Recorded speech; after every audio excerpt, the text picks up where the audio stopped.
o drama de várias famílias. A punição para crimes de trânsito no Brasil é sempre uma polêmica. É que em muitos casos, pouco ou quase nada acontece. Por exemplo, com o motorista bêbado que provoca o acidente e mata uma pessoa.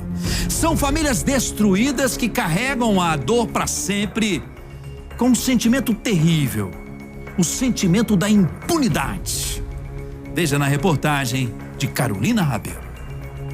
A nossa justiça ela é muito branda para algumas coisas e para outros crimes ela não consegue nem dar uma notícia ou uma resposta do que aconteceu e por que aconteceu e por que a pessoa está solta. E foi uma coisa que você pode pagar uma fiança, você tirou a vida de um pai de família e você paga uma fiança, você pode estar em casa tranquilo. O pai de Jai era o seu Francisco, de 50 anos. Ele foi atropelado no dia 6 de janeiro, quando voltava para casa depois de mais um dia de trabalho. O acidente aconteceu no setor de chácaras do Lago Norte. Segundo testemunhas, o motorista de 23 anos estava bêbado no momento do acidente. Ele saiu para trabalhar com a esperança de voltar e não conseguiu retornar para casa. Porque no meio do caminho uma pessoa atropelou ele e não prestou socorro. E aí a gente vê a impunidade que é como se a vida não valesse nada. Depois de atropelar Francisco, o motorista, dias depois, se apresentou à polícia, mas foi liberado após pagar a fiança. Francisco era pai de 5 filhos e gostava de aproveitar a vida. Passa o tempo, a gente tentar esquecer e imaginar que não é verdade, né? Mas quando a gente vê o que está acontecendo e a gente não tem ainda nenhuma resposta da justiça, o que vai acontecer. A gente também não tem contato ainda com a pessoa em si, mas a gente só quer justiça mesmo. A Maria sabe bem o que é essa dor. Ela perdeu o filho de 20 anos em março de 2021. Jefferson caminhava pelas vias de Ceilândia quando foi atingido por um carro que passava em alta velocidade. A motorista fugiu do local sem prestar socorro. Ela chegou a ser presa, mas foi solta na audiência de custódia. Agora, 2 anos depois da tragédia, é que a motorista foi condenada a 6 anos e 8 meses de reclusão. Mas segue em liberdade, respondendo pelo crime de homicídio culposo, que é quando não há intenção de matar. É uma dor irreparável, nada vai ser o suficiente. A gente sente um alívio, porque a gente sabe que está sendo feito alguma coisa. Que o nosso apelo seja acatado, que o nosso apelo como mãe, familiares, que perdeu alguém porque a pessoa resolveu beber, fazer um repial por aí e matar no trânsito, né? Não continue fazendo a mesma coisa, que venha ter um temor, que venha mudar. Um caso marcante foi o do policial militar, Carlos Roberto de Carvalho Neto, que dirigiu depois de beber e causou o acidente envolvendo a família de Lucas, de apenas 10 anos de idade. O crime aconteceu em agosto do ano passado na EPNB. Lucas não resistiu aos ferimentos e morreu no hospital. Infelizmente, esses casos não são isolados. Entra ano, passa ano e ainda existem motoristas que insistem em beber e dirigir. De 2021 para 2022, o número de infrações relacionadas à lei seca aumentou. No último feriado, 284 motoristas foram flagrados dirigindo sob efeito de álcool.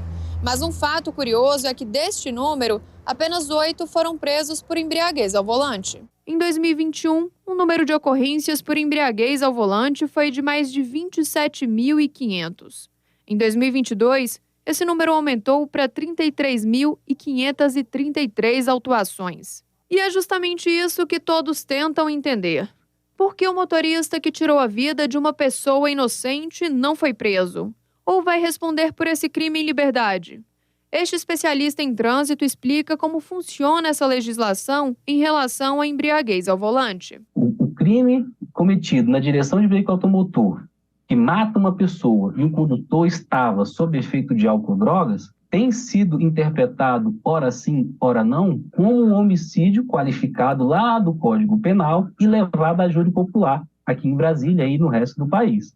Mas, para tirar essa interpretação de ora sim, ora não, o deputado está propondo essa inserção de um novo tipo penal no Código de Trânsito Brasileiro para criar o crime de homicídio doloso na direção de veículo automotor quando o condutor estava sob efeito de álcool ou drogas. E aí a pena de 6 a 20 anos, que é a mesma pena prevista para o homicídio simples lá do Código Penal. Também tem essa pena de 6 a 20 anos de reclusão. E quando o assunto é trânsito, ele destaca a importância de uma fiscalização mais rigorosa e a conscientização de cada motorista. A modificação do comportamento em sociedade, ela se dá, a grosso modo, pelo convencimento ou pelo constrangimento. O convencimento vem ali pela parte educativa das pessoas, pela conscientização que já é feita, mas é necessário também as ações de fiscalização e punição que geram formalmente o constrangimento para dissuadir as pessoas a não exercerem aquela conduta antissocial de beber e de dirigir, ou também de reprimir aqueles que o fizeram, né? Em contrapartida, o Departamento de Trânsito realiza ações para reduzir esse índice de acidentes de trânsito causados por pessoas alcoolizadas. Primeiramente, podemos destacar as ações de fiscalização realizadas não só pelo Detran, mas também pela Polícia Militar e o DR, que resultaram em mais de 20% em autuações com relação ao ano de 2021. Essas ações de fiscalização são mapeadas para se descobrir onde tem maior consumo de bebida alcoólica e pessoas pegando direção em seguida. Por outro lado, podemos destacar as ações de educação para o trânsito voltadas para a conscientização dos condutores. Ações essas que foram intensificadas no início do ano e também no período de carnaval e ocorrem diariamente para fazer com que as pessoas entendam dos riscos que é consumir bebida alcoólica e pegar na direção em seguida. Enquanto isso, familiares sofrem com a perda e lutam por respostas. Pode ser o dinheiro que for, que não vai pagar nada, né? Pode ser o valor que for, que não vai trazer ele de volta. A gente não quer dinheiro, a gente não quer saber de nada. A gente queria só a questão da justiça mesmo em si, para saber o que dá para fazer e o que a gente podia, que a gente queria pelo menos uma resposta, né? Só uma resposta.